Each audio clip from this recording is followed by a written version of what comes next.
మంచిది ప్రియులరా. ప్రభువైన యేసుక్రీస్తు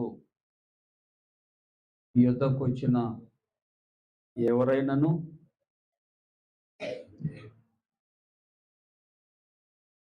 ఆయన్ని అడిగిన ప్రతి ప్రశ్న జవాబు చెప్పకుండా ఆయన ఎవరిని పంపలేదు. స్వస్థత కోసం ఎవరొచ్చినా బాగు చేయకుండా ఆయన పంపలేదు. ఆయనను మొరపెట్టిన ఎవరి మొర్రైనను అంగీకరించకుండా ఆయన చెవులు మూసుకోలేదు. పరిశుద్ధ గ్రంథంలో ఆయన వద్దకు వచ్చు వారిని ఎంత మాత్రం ఆయన త్రోసివేయలేదు. ఎట్టి సలహా ఆయనను ఆయన ఇస్తూ వస్తూ వచ్చాడు. ఆయన ఆశగొన్న ప్రాణమును తృప్తిపరచువాడు. తన సన్నిధికి వచ్చిన వారు హృదయపూర్వకంగా నిజముగా మొరపెట్టు వారికి ఆయన ఆసన్నుడు. మనము దేని నిమిత్తం ఆయన దగ్గరకు వచ్చిన క్లారిటీతో మాట్లాడి వారి యొక్క ప్రతి ప్రశ్నకు జవాబిచ్చేవాడు. ఒకసారి నికోదేము అనబడుతున్న ఒక వ్యక్తి యేసుక్రీస్తు దగ్గరకు వచ్చాడు.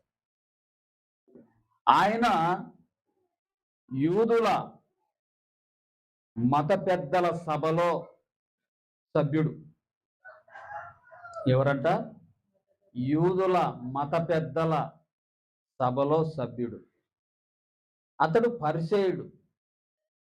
పరిసేయుడు అంటే దేవుని యొక్క ధర్మశాస్త్రమును పరిశోధించువాడు, బోధకుడు. ఆయన ఒకసారి యేసుక్రీస్తు దగ్గరికి వచ్చాడు. చాలా మటుకు మత పెద్దలు అనబడుతున్న వారు చాలా మటుకు మాకు అన్నీ తెలుసు అనేటువంటి మనసు కలిగిన వారు, ముఖ్యంగా యూదులు యేసుక్రీస్తుకు వ్యతిరేకులు. ఎవరి కొరకైతే యేసుక్రీస్తు వచ్చారో వారే యేసుక్రీస్తుని ద్వేషిస్తూ వచ్చారు. ఎవరి కొరకైతే ఆయన రక్తం ఇచ్చి ప్రాణం పెట్టాడో ఈరోజు వారే యేసుక్రీస్తు ప్రభుల వారికి లోబడడం లేదు. ఈరోజు అన్యులు అనబడుతున్న వారు లోబడుతున్నారు, భయపడుతున్నారు. క్రైస్తవులు అనబడుతున్న వారే ఆరాధిస్తున్నారు కానీ భయముతో ఆరాధించడం లేదు. యూదులు యేసుక్రీస్తుకు లోబడనొల్లని వారు. ధర్మశాస్త్రము వారికి ప్రాముఖ్యమైంది. యేసుక్రీస్తు యొక్క బోధ చాలా బాగుంది, వారికి నచ్చింది. కానీ ధర్మశాస్త్రముకు దానికి పోలికలు వేస్తూ వాళ్ళు ప్రతిదాన్ని వాళ్ళు ఆలోచిస్తూ వచ్చారు. నికోదేము అనేటువంటి మత పెద్దలలో సభలో ఒక ముఖ్యుడైన వాడు పరిసేయుడు నికోదేము మనకు కనపడతాడు. యోహాను సువార్త 3వ అధ్యాయంలో కనపడతాడు. అతడు రాత్రిపూట యేసుక్రీస్తు దగ్గరకు వచ్చాడట. ఎందుకంటే పగలొస్తే తన జాతి మతము వారు, ఎందుకంటే సభలో ముఖ్యుడు కదా, సభలో ఇతను ఒక సభ్యత్వం కలిగిన వాడు కదా, ఎందుకు వెళ్ళావు నువ్వు బోధకుని దగ్గరికి? అతడు మనకి వ్యతిరేకమైన మాటలు, ఆయన ప్రసంగాలు ఉన్నాయి, అతడు మనకు వ్యతిరేకి అన్నట్లుగా అతన్ని వెలివేస్తారని ఇతడు ఈ పరిసేయుడు నికోదేము రాత్రి సమయంలో ఎవ్వరికి కనిపించకుండా వచ్చినాడు. యేసుక్రీస్తు దగ్గరకు వచ్చి యేసుక్రీస్తు దగ్గర శిష్యులు ఉన్నప్పుడు ఒంటరిగా మాట్లాడడానికి ఇష్టపడ్డాడు. ఎందుకంటే తను మాట్లాడే ప్రతి మాట బయటి వారికి ఎవరికి తెలియకూడదు. తెలిస్తే యూదులకు వ్యతిరేక అయిపోతాడు, తను వెలివేస్తారు, తను పక్కన పెడతారు, తన ఉద్యోగం తీసేస్తారు, తన ఆదాయం తీసేస్తారు అని చెప్పి రాత్రిపూట ఎవరికి తెలియకుండా రాత్రిపూట యేసుక్రీస్తు ఒక్కడున్నప్పుడు కలుసుకున్నాడు. కలుసుకొని ఎన్నో సంగతులు అడుగుతూ వచ్చాడు. అయ్యా, నువ్వు మారు మనస్సు పొందమంటున్నావు, పరలోక రాజ్యాన్ని ఇస్తానంటున్నావు, ఒకడు నూతనంగా జన్మించాలి అని నీ ప్రసంగాలు ఉన్నాయి. ఆ ప్రసంగాలు మేము వింటున్నాం.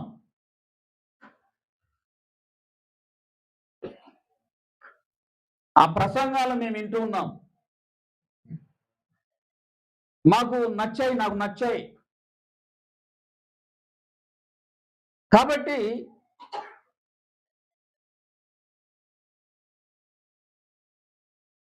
ఇప్పుడు ఒక వ్యక్తి నూతనంగా జన్మించాలి అంటే,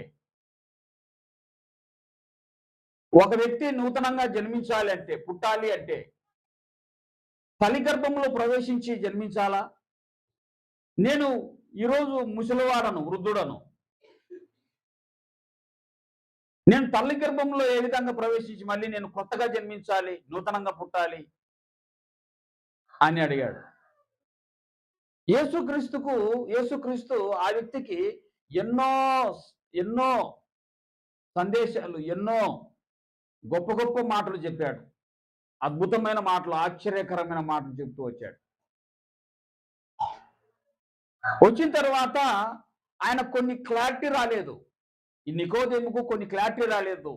ఆయన బాగున్నాయి కానీ ఈ అసాధ్యమే ఎట్లా అనేటువంటి ఆలోచనతో ఉన్నప్పుడు యేసుక్రీస్తు ఏమంటున్నాడు చూడండి.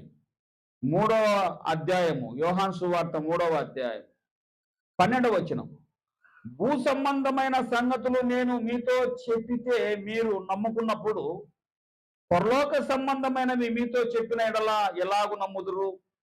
మరియు పరలోకం నుండి దిగి వచ్చిన వాడే, అనగా పరలోకములో నుండు మనిషి కుమారుడే తప్ప పరలోకమునకు ఎక్కిపోయిన వాడెవడునూ లేడు.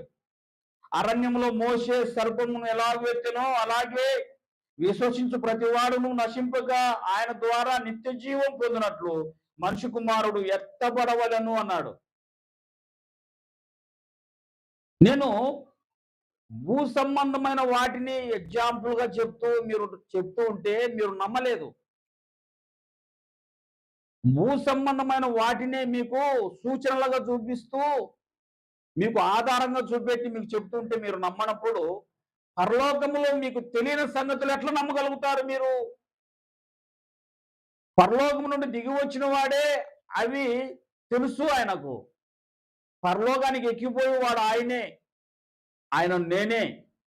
పరలోకం నుండి దిగి వచ్చి పరలోక సంబంధమైన సంగతులు మీకు చెప్తున్నప్పుడు మీరు నమ్మనప్పుడు మరి ఆ భూ సంబంధమైన వాటిని మీరు నమ్మనప్పుడు పరలోక సంబంధమైన వాటిని ఎట్లా నమ్మగలుగుతారు మీరు అని చెప్పి, ఆయన ధర్మశాస్త్ర ఉపదేశకుడు కనుక, ఆయన పరిసయుడు కనుక, ఆయన యూదుల మత పెద్ద కనుక, ఆ మత పెద్దల ధర్మశాస్త్రంలో ఉన్న వాటిని ఎత్తి చూపెట్టి మాట్లాడుతూ వచ్చాడు. ఏమన్నాడంటే, అరణ్యములో మోషే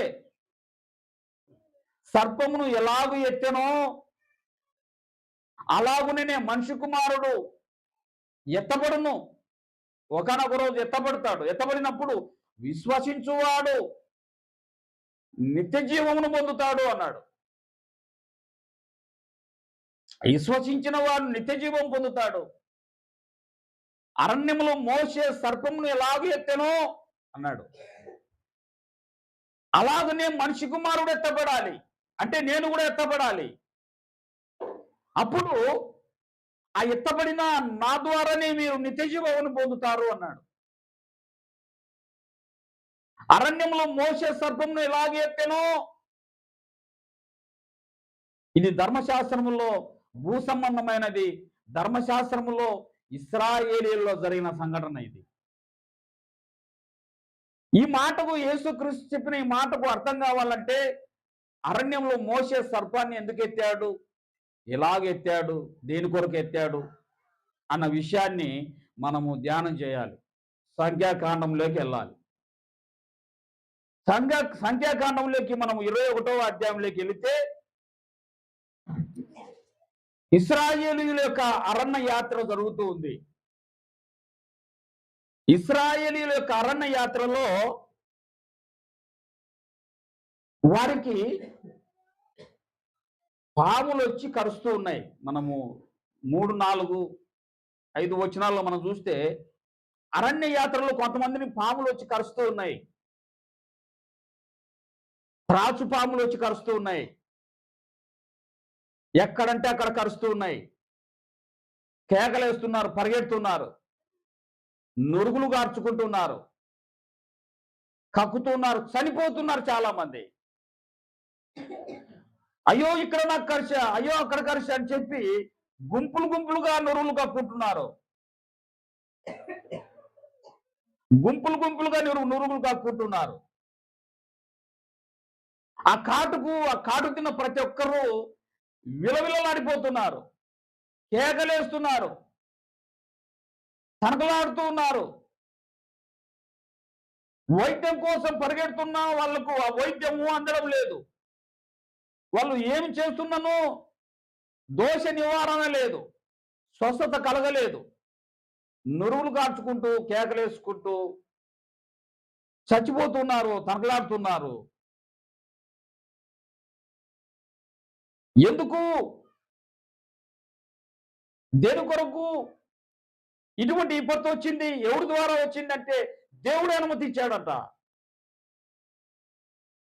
దేవుడే అనుమతించాడంట. ఏంటి? పరిశుద్ధుడైన దేవుడు, పిలిచిన దేవుడు, ఇశ్రాయేలులను నేను నడిపించి పోషించి రక్షిస్తాను, మీకు పరలోక రాజ్యాన్ని ఇస్తాను, కనాన్ని ఇస్తాను అని చెప్పి ధైర్యపరిచి అండగా ఉండవలసిన దేవుడే తోటమాలే కంచెను కొట్టేస్తూ ఉంటే, వ్యవసాయకుడే తోటమాలే ఆ తోటను కొట్టేస్తూ నరికేస్తూ ఉంటే, రక్షిస్తానన్న వాడే చంపుతూ ఉంటే ఎవరికి మొరపెట్టాలి? ఎందుకు ఆ విపత్తు వారికి వచ్చింది? ఎందుకు ఆ పాములు వచ్చి ఆ విధంగా కరుస్తూ ఉన్నాయి? ఎందుకు పాములకు దేవుడు అనుమతించాడు? కారణం ఏంటి అని మనం పరిశుద్ధ గ్రంథంలో చూస్తే దేవుడే అనుమతించాడు. ఎందుకు దేవుడు అనుమతించాడు అంటే మొదటి అధ్యాయం 21వ అధ్యాయంలో సంఖ్యాకాండములో మనం మొదటిగా మనం చూస్తే అక్కడ వారికి ఒక శత్రువుకు సంబంధించిన రాజు, కానానీయులు ఆ దేశపు యొక్క సరిహద్దుల్లోకి వెళ్ళినప్పుడు కానానీయులు అనే ఒక రాజు తన సైన్యంతో ప్రయాణంలో ఉన్న వీరితో వెళ్ళి యుద్ధం చేసి కొంతమందిని చంపేశాడు. ఇశ్రాయేలులను కొంతమంది చంపేశాడు.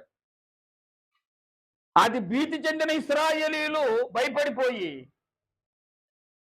యెహోవాతో మొక్కుబళ్ళు చేశారు. దేవుని దగ్గరకు వచ్చి మొక్కుబళ్ళు చేశారు. దేవా, ఇదిగో మాకు శత్రువులు ఎదురవుతున్న శత్రువుల నుండి మాకు విజయాన్ని కలిగించు.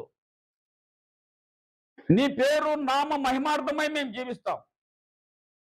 మేము జయించిన పట్టణాలన్నీ నీకు మహిమార్థమై వాటికి నీ పేర్లు పెడతాం అని మొక్కుకున్నారు. ప్రియులరా, దేవుడు వారికి విజయం ఇచ్చినాడు. దేవుడు వారికి విజయాన్ని ఇచ్చాడు. వాటిని వాళ్ళు జయించారు. వాళ్ళు గొప్పగా దేవుని ఆరాధించారు, కేకలేశారు. దేవుడే మాకు విజయాన్ని ఇచ్చాడు, దేవుడే మా పక్షంగా ఉన్నాడు, దేవునికి స్తోత్రం, వందనాలు, ఆయన గొప్పవాడు, ఆయన అధికారి, ఆయన బలవంతుడు, ఆయన శాశ్వతమైన నామం మాతో ఉండును గాక, ఆయన తప్ప మాకు మరొకరు దేవుడు లేడు, ఆయనే మాకు నడిపించువాడు, మా దేవుడు ఆయన మాకు విజయాన్ని ఇచ్చాడని కేకలేశారు.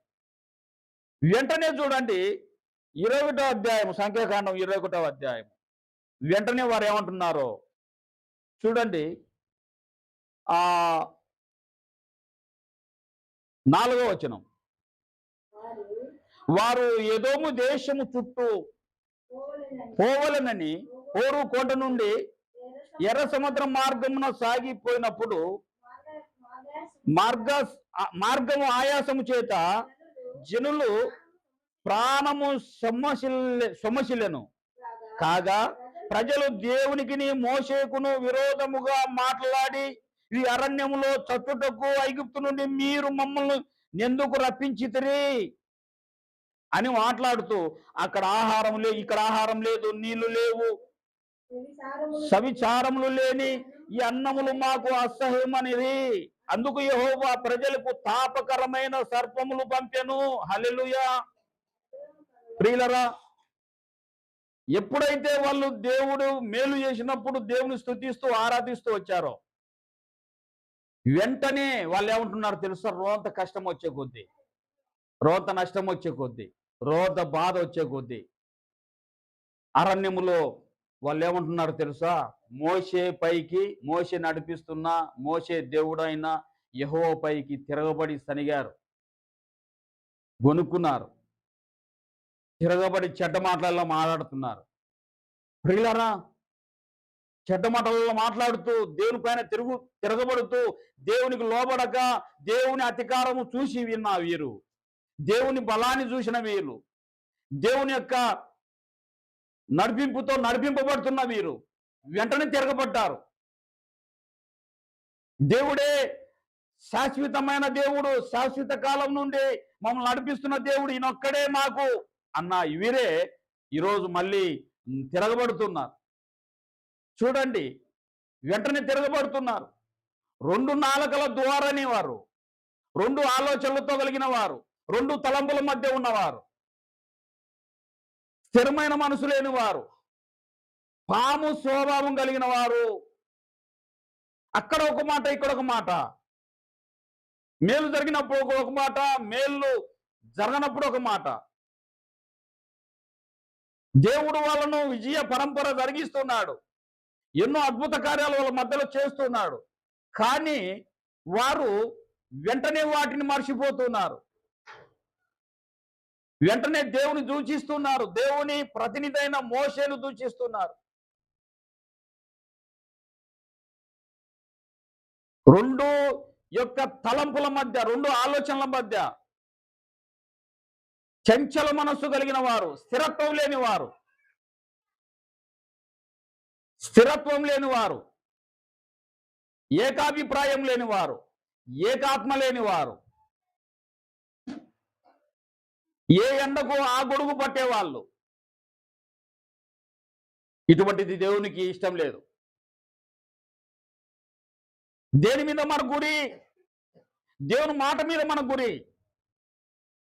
దేనిపైన మన నడక? దేవుని మార్గం మందు మన నడక. ఏది మనకు ఆధారము? దేవుని యొక్క మాటే మనకు ఆధారము. ఎవరు మనల్ని బలపరచువాడు ఆయనే, సమస్తము ఆయనే. ఎవరు పిలిచినప్పుడు మీరు ఆయన సన్నిధికి వచ్చారు? ఎవరు పిలిచినప్పుడు మీరు ఐగుప్తు నుండి బయటకు వచ్చారు? ఎవరు పిలవగా మీరు ఆయన సన్నిధిలో కూర్చున్నారు? ఆయనను బట్టే.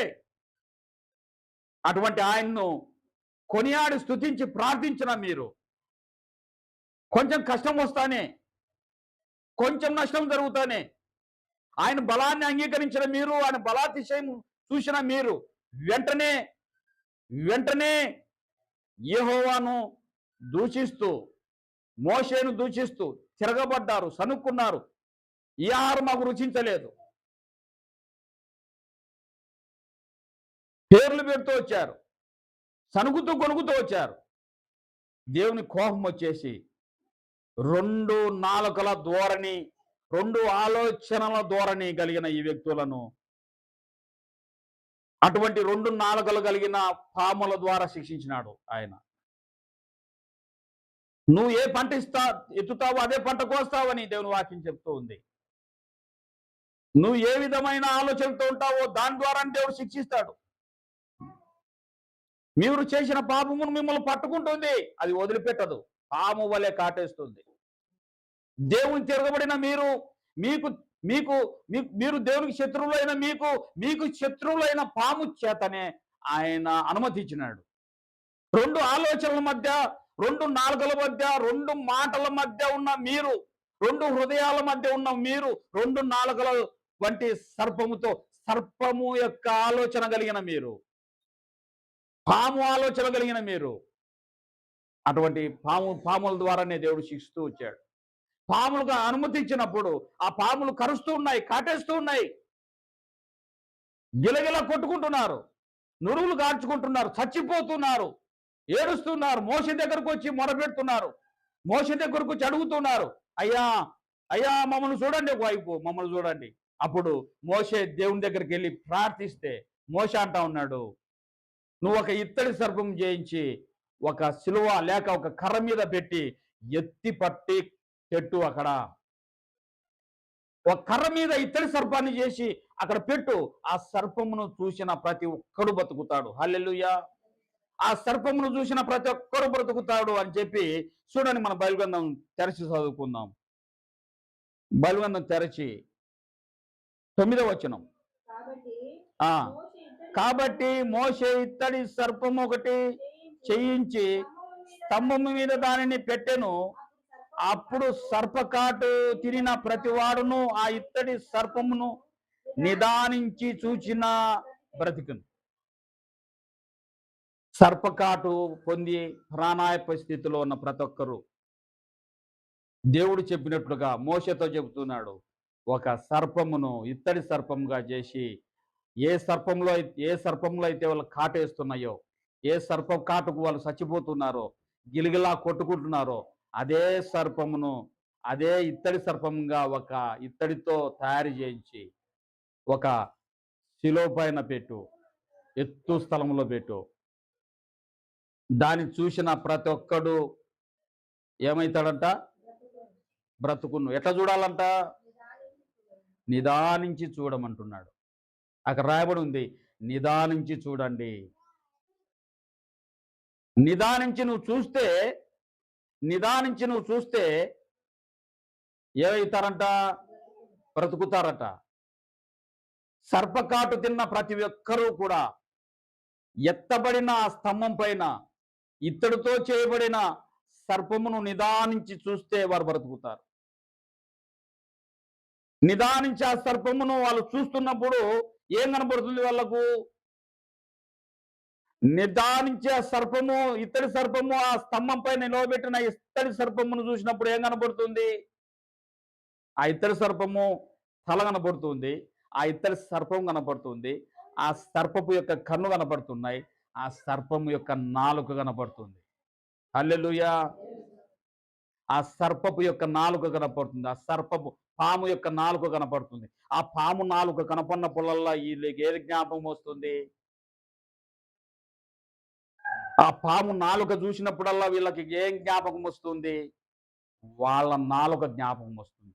వారి నోటితో పలికిన అబద్ధపు మాటలు, వారి నోటితో పలికిన రెండు మాటలతో కూడిన సందర్భాలు, దేవుని సరిగినవి, దేవుని కొనియాడినవి, దేవుని స్తుతించినవి, దేవుని దూషించినవి, పాముకు సంబంధించిన వారి పాపము, దీని ద్వారానే మాకు ఈ సర్పపు కాటులు మేము పొందాం, వారి పాపం కనపడుతుంది. ఆ సర్పపు కాటు పొందిన ఆ పాము యొక్క నాలుకను చూసినప్పుడు వారి యొక్క పాపం వారికి కనపడుతుంది, వారి దోషం వాళ్ళకు కనపడుతుంది, వాళ్ళ స్వభావం వాళ్ళకు కనపడుతుంది. కాబట్టి వాళ్ళు హృదయంలో పశ్చాత్తాపం పొందుతున్నారు. అవును కదా, నేను చేసిన దానికే, నా స్వభావం వంటిదే నన్ను వచ్చి కాటేస్తుంది, నా స్వభావమే నన్ను పట్టుకుంటుంది. ఈరోజు చాలా మంది యొక్క జీవితాలలో ప్రియులరా, రెండు నాలుకల ద్వారానే ఉండకూడదు, రెండు మాటలు ఉండకూడదు. ఇది మంచిది కాదు. ఇది వ్యక్తుల మధ్య విభేదాన్ని కలిగించేది, ఇది కుటుంబాల మధ్య, అన్నదమ్ముల అక్కచెల్లెల మధ్య విభేదాన్ని కలిగించేది, సంఘములో ఐక్యతను చెడగొట్టేది, దేవునికి దూరం చేసేది. రెండు నాలుకల ద్వారానే మనిషి చాటున మనిషి మాట్లాడే రెండు నాలుకల ద్వారాని దుష్టుని సంబంధించినది. ఇది నిజమా? దేవుడు అలాగూ చెప్పాడా అని అవ్వను శోధించిన సర్పం వంటి మాటలివి. దేవునికి అవ్వ ఆదామును దూరం చేసిన మాటలివి. ఇటు మాటలే ఒకానొక రోజు దేవుని స్తుతించాయి, దేవుడు చేసిన మేలు కొనియాడాయి, దేవుని గురించిన సంగతులు సాక్ష్యాలు చెప్పాయి. అవే నోరులే ఈరోజు దేవుడు ఎక్కడున్నాడు, దేవుడు ఉంటే మాకు ఇట్లా ఎందుకు జరిగింది, దేవుడు మాకు అన్యాయం చేశాను అనేటువంటి ద్వారని దేవుని యొక్క ప్రజలలో కొనియాడిన దేవుని యొక్క బిడ్డలైన వారి నోరులు, అవే నోరులు బయటికి దరిద్రత, లేమి, శ్రమలు, నిందలు, అవమానములు, రోగములు, ఈ సర్పం కాటుకు దెబ్బతిన్న ప్రతి ఒక్కరు కూడా విలపిస్తూ ఉన్నప్పుడు మోషే దగ్గరికి వెళ్ళి అడిగినప్పుడు, మోషే దేవుని ప్రార్థిస్తే దేవుడు అంటున్నాడు, ఒక ఇత్తడి సర్పం చేయించి ఆ పైన పెట్టు అన్నప్పుడు వాటి ఆ నిదానించి చూడాలి. ప్రియులరా, నిదానించి చూసినప్పుడు నీ పాపం కనపడుతుంది తప్ప నువ్వు మనుషుల వైపు చూస్తున్నప్పుడు నీ పాపం ఏంటి కనపడుతుంది? మనం ధ్యానించాం. నీ కంటిలో ఉన్న దూలాలు ఎంచక నీ ఎదుటి వాని కంటిలో నలుసును ఎదుటికి ఎందుకు యేసుక్రీస్తు అన్నమాట. నువ్వు నిదానించి చూస్తే నీ పాపం కనపడుతుంది. నీకెందుకు నష్టం జరిగి, ఎందుకు కష్టం వచ్చి, ఎందుకు నువ్వు ఇబ్బందులు పడుతున్నావో నీ పాపం కనపడుతుంది. పాపం మన ద్వారా నువ్వు ఎందుకు బాధించబడుతున్నావో, పాము కాటుకు ఎందుకు నువ్వు దెబ్బతిన్నావో, ఎందుకు విలవిలలాడుతున్నావో నీకు కనపడుతుంది. అవును, ఆ స్తంభం పైన ఉన్న ఇత్తడి సర్పం యొక్క నాలుక చూసినప్పుడు వారి యొక్క గుణం వారికి కనపడింది. దీని ద్వారానే, ఈ నాలుక ద్వారానే మా నాలుకలు, మా స్వభావం ఇటువంటిది అని చెప్పి వారు నిదానించి చూడగా ఆ నురుగు ఆగిపోతుంది, ఆ ఇసమంతా తగ్గిపోతుంది, ఆ నురుగు ఆరిపోతుంది, వారి ఇసమంతా తగ్గిపోతుంది, వాళ్ళు బ్రతికిపోతున్నారు. ఎవరైతే ఆ వ్యక్తిని నేనే, సుదర్శనమ్మ పాడుతూ ఉంటుంది ఎక్కువగా, ఆ దోషిని నేనే కదా, ఆ పాపిని నేనే కదా, నీవు పొందిన ముళ్ళ కిరీటము నా ఆలోచనే కదా,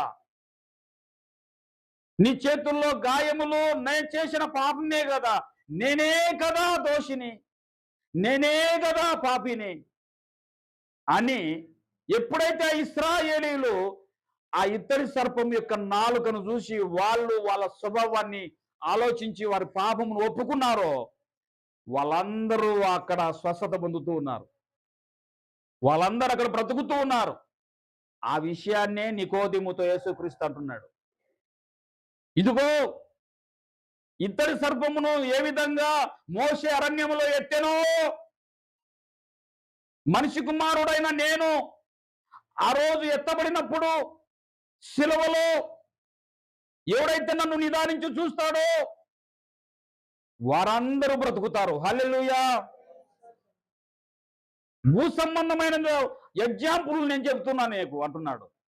ఆ రోజు అరణ్యంలో మీ ధర్మశాస్త్రం రాయబడలేదా? నువ్వు ధర్మశాస్త్ర ఉపదేశకుని కదా, నువ్వు పరిచయుని కదా, నువ్వు మత పెద్దలలో సభలో ఒక నాయకుని కదా, నీకు తెలియనిది ఏముంటుంది? భూ సంబంధమైన వాటిని గురించి చెప్తున్నాను చూడు. అరణ్యంలో మోషే ఆ రోజు ఎత్తినప్పుడు ఆ యొక్క పాము కాటు తిన్న ప్రతి ఒక్కడు ఏ విధంగా నిదానించి చూసి బ్రతికాడో, మనిషి కుమారుడు యేసుక్రీస్తు అని నేను ఇదిగో శిలువకు ఎక్కబోతున్నాను, ఆ ఎత్తబడినప్పుడు నేను ఎవరైతే నిదానించి చూస్తారో వారు నిత్య జీవం పొందుతారు అన్నాడు. హల్లెలూయా. నిదానించి చూద్దామా? అందరూ చూశారు ఆ రోజు యేసుక్రీస్తుని, అందరూ చూశారు, ఎగతాళి చేశారు, అందరూ చూసి ఎగతాళి చేశారు. తన్ను తాను లేనివాడు కానీ ఇతరులు రక్షించువాడట. కొరడాలు దెబ్బలు తింటూ ఉంటే ఇతనికి ఎవరు సపోర్టు లేరు అనుకున్నారు ఆ రోజు. యేసుక్రీస్తు ప్రార్థిస్తే తన తండ్రికి సైన్య సమూహము, దూతలు, సైన్య సమూహాలు వస్తాయి.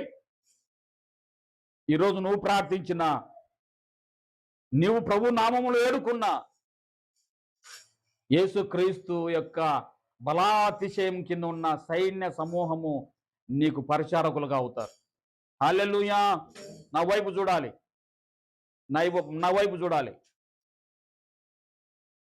పరిచారకులు అవుతారు. దేవుని యొక్క ప్రతినిధులు, దేవుని పిల్లలైన వారికి పరిచర్య చేస్తారు. యేసుక్రీస్తు నామమున నువ్వు మొరపెట్టగా ఆయన ఉత్తరం ఇచ్చేవాడు. అటువంటి గొప్ప దేవుడు నిదానించి చూస్తున్నావా? ఎందుకు ఆయన కొరారు దెబ్బలు తిన్నాడు? ఎందుకు తీర్పులో ఆయన మౌనంగా ఉన్నాడు? పిలాతు అంటా ఉన్నాడు, ఈయనలో ఏ దోషం నాకు కనిపించలేదే, నేను ఎట్లా శిక్షించాలి అన్నాడు. రాత్రికి రాత్రే తీర్పు తీరుస్తున్నారు. ఏ సభకు తీసుకెళ్ళినా, ఏ నాయకుని దగ్గరికి తీసుకెళ్ళినా, ఏ యొక్క మత పెద్ద దగ్గరికి తీసుకెళ్ళినా ఈయనలో ఏ దోషం కనిపించలేదే. నిదానించి చూడు ఒకసారి యేసుక్రీస్తు ప్రభువు వారిని. ఎందుకు ఆయన న్యాయాధిపతి అయిన, సర్వన్యాయాధిపతి అయిన, సర్వ సృష్టికి న్యాయాధిపతి అయిన, నీతిమంతుడైన ఆ యేసుక్రీస్తు ప్రభువు వారు ఒక దోషిగా ఎందుకు నిలవబడ్డాడు? తీర్పు దినమందు ఆయన నోరు మెదపలేదు. గొర్రె కషాయం వాని యొద్ద ఏ విధంగా మౌనంగా ఉందో ఆ విధంగా ఎందుకున్నాడు ఆయన? నిదానించి చూడాలి. ఎందుకు ఆయన నోరు మెదపలేదు? ఎందుకు ఆయన తీర్పులేకి తీర్చబడ్డాడు? ఎందుకు ఆయన భుజం పైన శిలువ మోయబడింది? ఎందుకు ఆయన ముళ్ళ కిరీటం ఉంచబడింది? ఎందుకు ఆ గొలగొత్త కొండ వరకు ఆయన ఈడ్చుకెళ్ళాడు? ఎందుకు ఆ మేకుల మధ్య కొట్టబడ్డాడు? రక్తమంతా చిమ్ముతుంటే ఆయన వేదన పొందుతూ ఉన్నాడు. ఎందుకు? నిదానించి చూడు ఒకసారి. అందరు చూస్తున్నారు కానీ నిందిస్తున్నారు. శిలువ వేసిన ఇద్దరు దొంగల్లో ఒకడు నిందిస్తున్నాడు, నిన్ను నువ్వు కాపాడుకొని మమ్మల్ని కాపాడు. నిదానించి చూస్తే, నిదానించి నువ్వు నేను చూడగలిగితే, నిదానంగా చూడగలిగితే, ఆయన చూడగలిగితే, ఆయన వాక్యంలో చూడగలిగితే, ఆయన వాక్యంలో మనం చూడగలిగితే, నిదానంగా చూడగలిగితే, చూసిన వారు బ్రతుకుతారు అంటున్నాడు ఆయన. నిత్య జీవం పొందుతారు. హల్లెలూయా. సర్పం ఏ విధంగా అరణ్యంలో ఎత్తబడిన మోసే ద్వారా, ఎత్తబడిన సర్పము చూసిన పాము కాటు తిన్న వారందరూ ఏ విధంగా బ్రతికారో, మనిషి కుమారుడు ఎత్తబడవలసిన సమయం వస్తూ ఉంది. మనిషి కుమారుడు ఎత్తబడినప్పుడు ఎవరైతే ఆ విధంగా నిదానించి చూస్తారో వారు నిత్య జీవము పొందుతారు. హల్లెలూయా.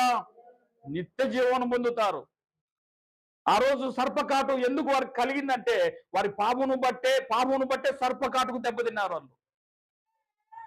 వారి పామును వాళ్ళు జ్ఞాపకం తెచ్చుకున్నారు. ఈరోజు అదే స్తంభం పైన యేసుక్రీస్తు ఎత్తబడ్డాడు. ఆ మాట చెప్తున్నాడు నికోదేముతో. ఎవరు ఆయన ఆ విధంగా చూడలేదు. కొంతమంది జాలి పడుతున్నారు, కొంతమంది తన శక్తిని అంచనా వేస్తున్నారు, కొంతమంది ఈయన దైవత్వానికి అంచనా వేస్తున్నారు.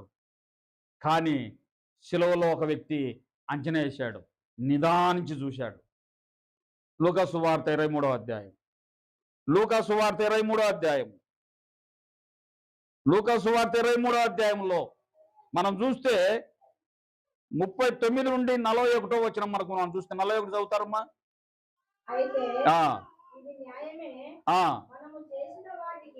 చాలు.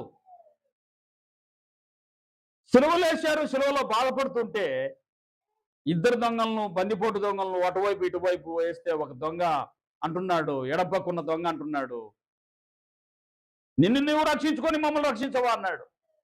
అయితే మంచేతి పక్కున్న ఒక దొంగ ఏమంటున్నాడు తెలిసి నిదానంగా చూసి, అయితే ఇది మనకు తగిందే, మనం చేసాం కనుక మనం శిక్షించబడుతున్నాం, నువ్వు చేసావు కనుక ఈరోజు అనుభవిస్తున్నావు. ఇది రోజు రోగం చేత నువ్వు బాధపడుతున్నావు, ఈరోజు లేమి చేత, ఈరోజు అనారోగ్యం చేత, నొప్పి చేత, నిందల చేత, అవమానాల చేత నువ్వు బాధపడుతున్నావు. ఎందుకు? నువ్వు చేసిన దానికి బట్టి నీకు అని అంటున్నాడు. మనం చేసిన దాన్ని బట్టి ఇది మనకు తగిందే. ఇశ్రాయేలీలు ఆ రోజు చేసిన దాన్ని బట్టి ఆ పాము కాటు వాళ్ళకు తగిందే. ఇది మాకు తగిందే అని ఆ సర్పపు యొక్క నాలుకను చూసి వాళ్ళు ఆ పాము ఒప్పుకొని పశ్చాత్తాపం పొందిన ప్రతి ఒక్కరూ బ్రతికారు నిదానించి చూసి. ఈరోజు ఇది ఆయనకు తగింది కాదు,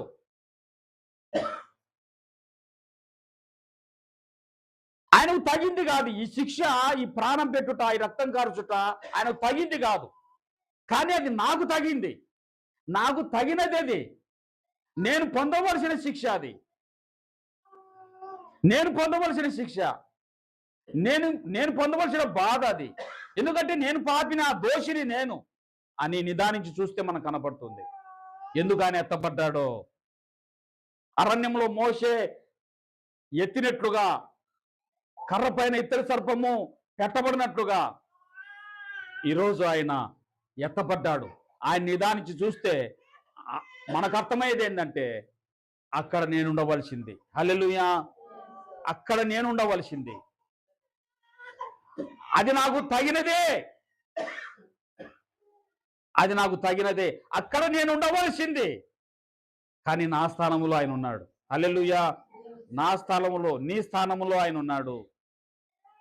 నీ స్థానంలో ఉండి నీ కొరకు ఆయన శిలువకెక్కాడు, నీ పాపము క్షమించడానికి. తండ్రి, వీరేమి చేయుచున్నారో వెరుగరు కనుక వీళ్ళను క్షమించు.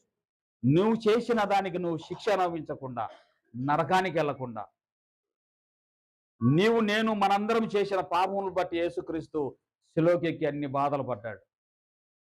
నా కొరకే అని నువ్వు నమ్మితే, నిదానించి చూసి నీవు నిత్య జీవం పొందుతావు. హల్లెలూయా. సర్పకాటు తిన్న ప్రతి ఒక్కరూ ఆ నాలుక, పాపం యొక్క ఇత్తడి సర్పపు నాలుక, ఆ స్వభావం నాదే అని ఎవరైతే ఒప్పుకొని వాళ్ళు పశ్చాత్తాపడ్డారు, వారందరూ బ్రతికించబడినట్లుగా ఈరోజు పాపపు యొక్క సర్పకాటు తిన్న మనమందరం పాపం చేత బాధించబడుతున్నాం. పాపం ద్వారా వచ్చే జీవితం మరణం. మనమందరం మరణించవలసిన వారంగా ఉన్నాం. మనందరం రోగపీడితులమే. మనమందరం లోకములో విడిచిపెట్టబడిన వారమే. అటువంటి మన కొరకు యేసుక్రీస్తు లోకానికి వచ్చి పాము యొక్క, సాతాను యొక్క, మరణ యొక్క కాటు నుండి విడిపించడానికి, నేను పొందవలసిన శిక్షను, నేను పొందవలసిన మరణాన్ని, నేను పొందవలసిన నరక స్థలానికి వెళ్ళకుండానట్లుగా ఆ పరలోకపు తండ్రి, ఆ దేవుని కుమారుడు పరలోకం నుండి లోకానికి పంపబడ్డాడు. ఆ విషయాన్ని చెబుతున్నాడు ఆయన.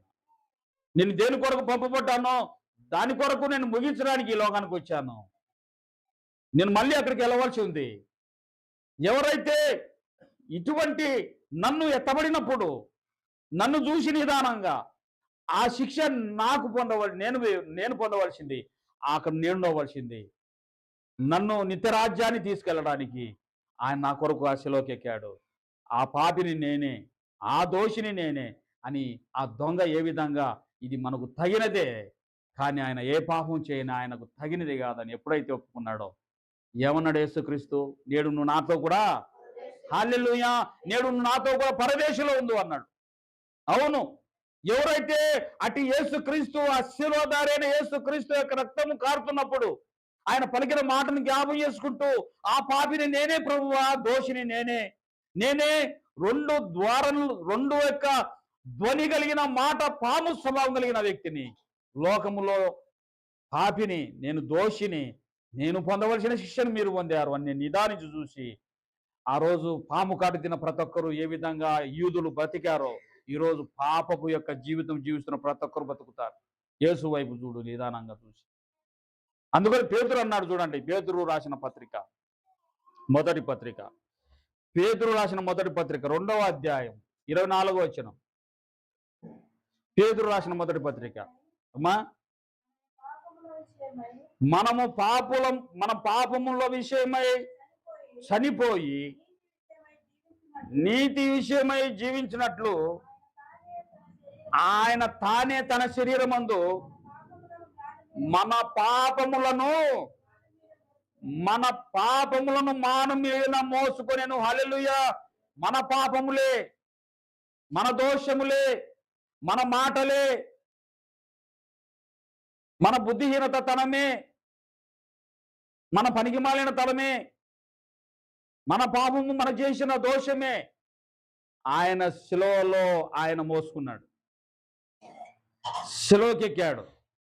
ఆ విషయాన్ని గ్రహించి ఎవరైతే నిదానంగా చూసి తమ పాపములు ఒప్పుకుంటారో, యేసు ప్రభువా మా పాపములు క్షమించుము, యేసు ప్రభువా నేను దోషిని, యేసు ప్రభువా నేను దుష్టుడను, లోకములో పనికి మాలిన దాన్ని,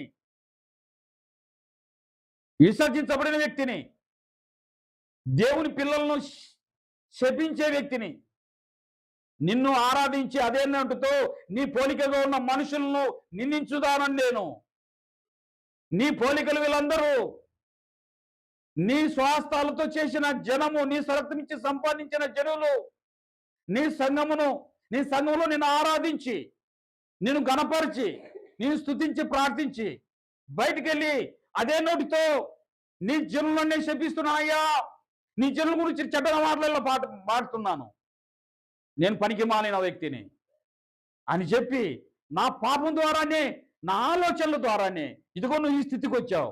నా కోసం ప్రాణం పెడుతూ ఉన్నావు, శిలువల పైన నీ రక్తం కారుస్తూ ఉన్నావు, నన్ను క్షమిస్తున్నావు అని ఎవరైతే పాపం ద్వారా నువ్వు ఎవరైతే ఆ ఆ ఆ స్థితిలో ఉన్న ప్రతి ఒక్కరు ఆ శిలువలో ఉన్న యేసుక్రీస్తు వైపు చూస్తారో వారందరూ నిత్య జీవం పొందుతారంట. హల్లెలూయా. యేసుక్రీస్తు చెప్తున్న మాట నికోదేముతో. ఎంత చక్కగా చెప్తున్నాడు ఆయన. మన రక్షకుడైన యేసుక్రీస్తు చెప్తున్న మాట. ఎవరైతే పాప క్షమాపణ పొంది యేసుక్రీస్తుని అంగీకరించి నా కోసం తన ప్రాణం పెట్టి తిరిగి లేచాడు ఆయన, వస్తున్నాడు ఆయన నన్ను తీసుకెళ్ళడానికి. నేను చనిపోయి పాతి పెట్టబడిన మట్టిలో నుండి నన్ను లేపుడు ఒక శక్తివంతుడు ఆయన. హల్లెలూయా. మట్టిలో నుండి నన్ను లేపుడు ఒక శక్తివంతుడు ఆయన. మట్టి అయిపోయిన నన్ను తన మహిమతో నింపి నన్ను మరి సజీవురాలుగా లేపగలిగిన శక్తివంతుడు. నన్ను తీర్పులోకి రాని ఒక తన రాజ్యంలో నీతి రాజ్యంలో కూడిన రాజ్యంలోకి నన్ను పరలోక రాజ్యానికి తీసుకెళ్ళడానికి యేసుక్రీస్తు వారు మరొకసారి రాబోతున్నాడు, వస్తాడు అని నిరీక్షణ కలిగి ఉన్నవారు చనిపోయినా బ్రతికి ఉన్న మనమైనా ఆ రోజు ఆయనతో కలిసి నిత్యరాజ్యానికి వెళతాం.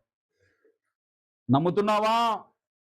ఈ మాటలు నమ్మితే ఆ శిలువలో ఉన్న యేసు వైపు నిదానించి చూసి నీ పాపములు ఒప్పుకుంటే, పశ్చాత్తాపం పొంది నీ పాపములు ఒప్పుకొని ఆ పాపములకు పరిహారము ఇచ్చిన యేసుక్రీస్తు యొక్క రొట్టె అనేటువంటి శరీరము ఆ పాపముల కొరకు పరిష్కరించడానికి శిలువలో కాల్చిన యేసుక్రీస్తు అనే ద్రాక్షారసం ఆయన రక్తము ఎవరైతే భుజించి విశ్వాసంతో ఒప్పుకుంటారో వారందరికీ నిత్య జీవాన్ని ఇచ్చుటకు యేసుక్రీస్తు వారు సామర్థ్యం కలిగిన వాడు. ఆయనకు అసాధ్యమైనది ఏదీ లేదు. నమ్మినట్లయితే రోజు నువ్వు నమ్మినట్లయితే నాతో కలిసి ప్రార్థన చేయి, నాతో కలిసి ప్రార్థన చేయి. నోరు తెరిచి నాతో కలిసి ప్రార్థన చేస్తే ఆ రోజు ఇశ్రాయేలీయులు తమ దోష పాపమును బట్టి ఏ విధంగా పాము కాటు గురై ఇత్తడి సర్పమును చూసి నిదానం చూసి బ్రతికారో యేసుక్రీస్తు అంటా ఉన్నాడు. అరణ్యంలో మోసే ఎత్తబడిన ఆ యొక్క ఇత్తడి సర్పమును చూసి ఏ విధంగా వాళ్ళు రక్షణ పొందారో, బ్రతికాడో పాము కాటు తిన్న ప్రతి వ్యక్తి, మనిషి కుమారుడు ఎత్తబడినప్పుడు నిదానించి ఎవరైతే చూస్తారో వాళ్ళు కూడా నిత్య జీవం పొందుతారు. దొంగ నిత్య జీవం పొందాడు. ఇది నాకు తగిందే, అక్కడ ఉండవలసింది నేనే, నా స్థానంలో ఆయన ఉన్నాడు, నా పాపములు క్షమించు. ఎంత చక్కగా యేసుక్రీస్తు వారు మనకు ఈ యొక్క నికోదేముతో చెప్పిన ఈ సంగతిని ఈరోజు మనతో వివరించి ఆయన ఆత్మ ద్వారా మనతో మాట్లాడుతూ వచ్చాడు. కాబట్టి ప్రియులారా, మన పాపములు ఒప్పుకుందాం, విడిచిపెడదాం, నిత్య జీవాన్ని పొందుదాం. నిత్య జీవాన్ని పొందుదాం. అది ఊరికనే వచ్చేది కాదు, అది యజ్ఞ యాగాలతో వచ్చేది కాదు, అది పుణ్యకార్యాలతో వచ్చేది కాదు, నీ దాన ధర్మాలతో వచ్చేది కాదు. ఈ లోకంలో ఎన్ని యుగాలు తపస్సు చేసినా వచ్చేది కాదు. కేవలం యేసుక్రీస్తు ద్వారానే వచ్చేది ఇది. నేనే మార్గమును సత్యమును జీవమును, నా ద్వారా తప్ప ఎవడునూ రాలేడు. పేతురు అన్నాడు, ఈ నామమును తప్ప రక్షణ ఏ నామంలో లేదు భూమిపైన. ఈయననే సర్వలోక మానవాళి కొరకై శిలువకెక్కి ప్రాణం పెట్టింది.